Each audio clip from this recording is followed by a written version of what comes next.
पादरी जिया, हमें प्रभु की वाणी सुनने में भी एहतियात नहीं बरतना चाहिए। अगर चमकती पूर्वी बिजली सचमुच प्रभु का प्रकटन और कार्य है और हम इसे न सुनने पर जोर देते हैं, तो हम प्रभु के स्वागत का अवसर चूकेंगे नहीं। मैं ये कहना चाहूंगा कि ऐसे कोई भी प्रभु यीशु जो किसी बादल से अवतरित नहीं होते, वे झूठे हैं। अगर कोई ये गवाही देता है कि अंत के दिनों के परमेश्वर ने मानव देह धारण की है और कार्य कर रहे हैं, तो वो पाखंडी और झूठा है। हालांकि आपका उपदेश बाइबल से मेल खाता है, लेकिन हमारे पादरी को लगता है कि जब प्रभु आएंगे तो वे एक बादल से अवतरित होंगे, मानव देह धारण नहीं करेंगे। इससे साबित होता है आपकी बात गलत है, क्योंकि पादरी और एल्डर ने हमें ऐसा बताया है। आप यहाँ से जाइए। आप प्रभु के वचन में आस्था क्यों नहीं रखती हैं? आप पादरी और एल्डर की बात पर विश्वास क्यों करती हैं? क्या पादरी और एल्डर प्रभु को जानते हैं? क्या पादरी और एल्डर के शब्द प्रभु के वचन हैं? नहीं। जब प्रभु यीशु ने अपना कार्य शुरू किया था, तब के बारे में सोचिए। मुख्य पादरियों, लेखकों और यहूदी धर्म के फरीसियों ने प्रभु का विरोध कैसे किया? क्या हमें इसके बारे में विचार करके आत्ममंथन नहीं करना चाहिए?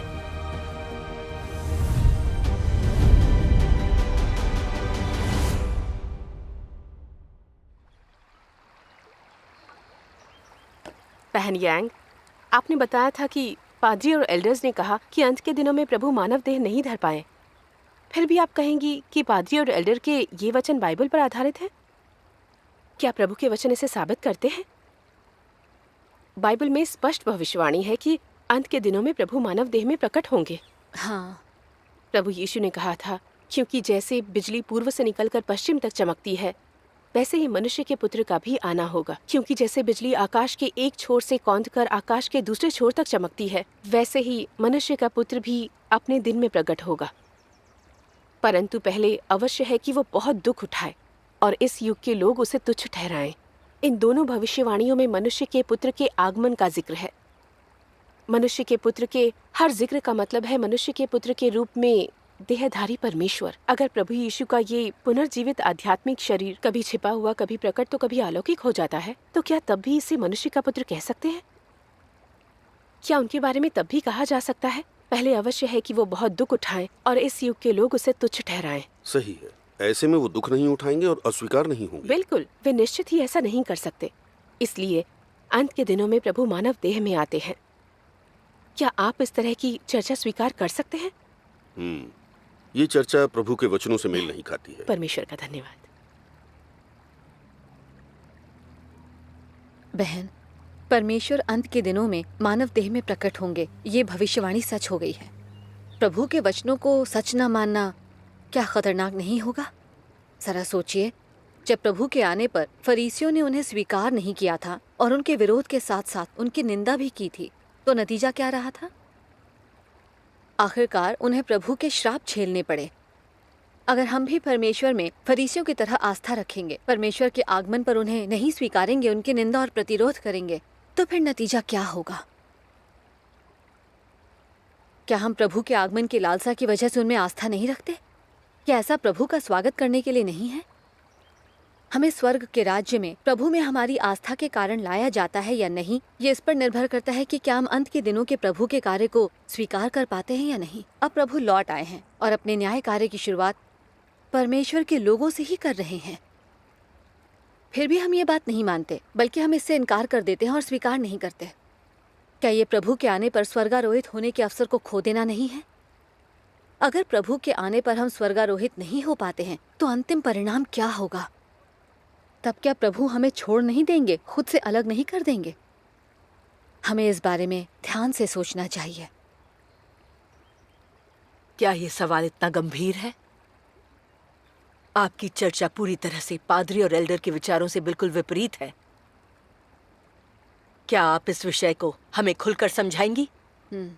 हाँ, आजकल बहुत से धार्मिक लोग केवल पादरियों और एल्डर्स की बात ही मानते हैं।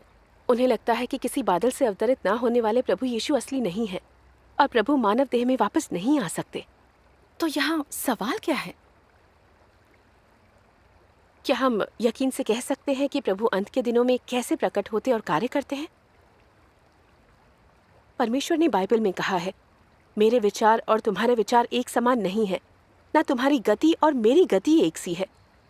क्योंकि मेरी और तुम्हारी गति में और मेरे और तुम्हारे सोच विचारों में आकाश और पृथ्वी का अंतर है। आमीन। आमीन। परमेश्वर की दृष्टि में हम बस धूल के कण हैं। हम परमेश्वर के कार्य की थाह कैसे ले सकते हैं? बिल्कुल। पादरी और एल्डर हमेशा मानते आए हैं कि प्रभु एक बादल पर सवार होकर आएंगे और वे मनुष्य के पुत्र के रूप में देह धारण नहीं कर सकते। बहन यांग, क्या आपको लगता है कि ऐसा कहने वाले पादरी और एल्डर परमेश्वर को अपने हिसाब से परिभाषित कर रहे हैं? उनका मानना है कि परमेश्वर इस तरह से और उस तरह से कार्य नहीं कर सकते। क्या ये केवल उनकी कल्पनाएं और मान्यता भर नहीं है? ये बाइबल की भविष्यवाणी जैसा ही है कि मसीहा आएगा, बजाय इसके कि प्रभु यीशु आएंगे। क्या इंसान ने इसकी कल्पना की होगी? क्या फरीसियों ने अपनी अवधारणाओं और कल्पनाओं के आधार पर परमेश्वर के कार्य को नियंत्रित नहीं किया और फिर प्रभु यीशु को सलीब पर नहीं चढ़ा दिया? उनकी नाकामी एक सबक है। फिर भी आप पादरी और एल्डर की बातों को मानते रहते हैं। क्या ये एक समस्या नहीं है?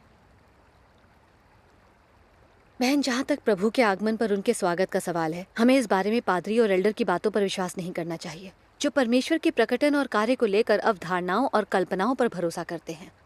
प्रभु यीशु ने कहा था, परमेश्वर की भेड़ें परमेश्वर की वाणी सुनती हैं। क्या आप परमेश्वर की वाणी सुनना चाहेंगी? हाँ। सर्वशक्तिमान परमेश्वर के वचनों को हमारे मुंह से ना सुनने पर आप परमेश्वर के वचन सुनने का मौका हाँ। गवा देंगे। बहन, प्रभु आपके द्वार पर दस्तक दे रहे हैं। अगर आप परमेश्वर की वाणी नहीं सुनेंगी, उनके लिए द्वार नहीं खोलेंगी, तो क्या आप खुद को दोष नहीं देंगी? क्या आप उसकी वापसी पर स्वर्गारोहित होने का अवसर गंवा नहीं देंगी? ऐसा तो नहीं कि आप परमेश्वर की वाणी सुनना ही ना चाहती हो? हम आस्थावान लोग हैं, भला हम परमेश्वर की वाणी क्यों नहीं सुनना चाहेंगे? प्रभु के आगमन की प्रतीक्षा में हम दूल्हे की आवाज सुनने और भोज में प्रभु के साथ बैठने की आशा लगाए बैठे हैं। परमेश्वर का का धन्यवाद। धन्यवाद। हाँ, प्रभु का धन्यवाद। इन बरसों में हम प्रभु के आगमन की उम्मीद लगाए रहे, पर हम नहीं जानते कि उनकी वाणी कैसे सुने। आपके यहाँ आने से आज ये बात समझ में आ गई। अब समझ में आया कि परमेश्वर की वाणी सुनना बहुत महत्वपूर्ण है। सही कहा। परमेश्वर का धन्यवाद। पादरी और एल्डर कहते हैं कि हम आध्यात्मिक रूप से छोटे हैं, इसलिए धोखा खाने से डरते हैं।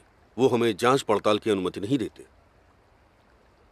भाई, प्रभु यीशु ने कहा था, मेरी भेड़ें मेरा शब्द सुनती हैं, मैं उन्हें जानता हूँ और वे मेरे पीछे पीछे चलती हैं। अगर हम परमेश्वर की भेड़ें हैं तो हम परमेश्वर की वाणी को सुन पाएंगे, ये तय है। हाँ। प्रकाशित वाक्य में कई भविष्यवाणियां हैं। जिसके कान हो वो सुन ले कि आत्मा कलीसियाओं से क्या कहता है। जब पवित्र आत्मा वचन बोलता है तो यह प्रभु की वाणी होती है। पवित्र आत्मा कलीसियाओं से जो वचन कहता है, अगर हम उसे नहीं सुनते तो कैसे विश्वास करेंगे कि ये प्रभु की वाणी है? अगर हम हमेशा एल्डर और पादरी की बात सुनेंगे तो क्या हम परमेश्वर की वाणी सुन पाएंगे? नहीं, वे हमें सर्वशक्तिमान परमेश्वर के वचन पढ़ने नहीं देते। क्या पादरी और एल्डर परमेश्वर की वाणी को व्यक्त कर सकते हैं? इन कई सालों में आपने पादरी और एल्डर के उपदेशों को सुना है। कभी आपने उन्हें परमेश्वर की वाणी को व्यक्त करते देखा? नहीं, हमने नहीं देखा। बिल्कुल। क्या उन्होंने परमेश्वर की वाणी और वचनों को सुना है? आपको लगता है कि पादरी और एल्डर परमेश्वर की वाणी सुनेंगे? अगर आप हमेशा पादरी और एल्डर तक ही सीमित रहेंगे तो क्या परिणाम हो सकते हैं? अगर आपने इस तरफ ध्यान नहीं दिया तो पादरी और एल्डर परमेश्वर का विरोध करके जो पाप कर रहे हैं, आप भी उसमें भागीदार हो जाएंगी। ऐसे में इस बात की संभावना हो सकती है कि प्रभु आपको त्याग दे। अच्छा। आज हम परमेश्वर के अंत के दिनों के वचन और वाणी को आप तक लेकर आए हैं। अगर आप अब भी इसे सुनने से मना करती हैं तो क्या आपके ऐसे कामों को प्रभु अपनी स्वीकृति देंगे? इससे प्रभु को कष्ट होगा। आपने हमें सही मार्ग दिखाया। पहले हम सचमुच अज्ञानी और मूर्ख थे। अब हम केवल परमेश्वर की वाणी सुनना चाहते हैं और सच्चे मार्ग की जांच पड़ताल करना चाहते हैं। कृपया हमसे अच्छा। चर्चा कीजिए। ठीक है। बहुत परमेश्वर का बढ़िया। धन्यवाद। परमेश्वर का धन्यवाद। आप हमारे घर चलकर संगति करें तो अच्छा होगा। हाँ, हाँ, हाँ, घर चलकर संगति करते हैं। चलिए। चलिए।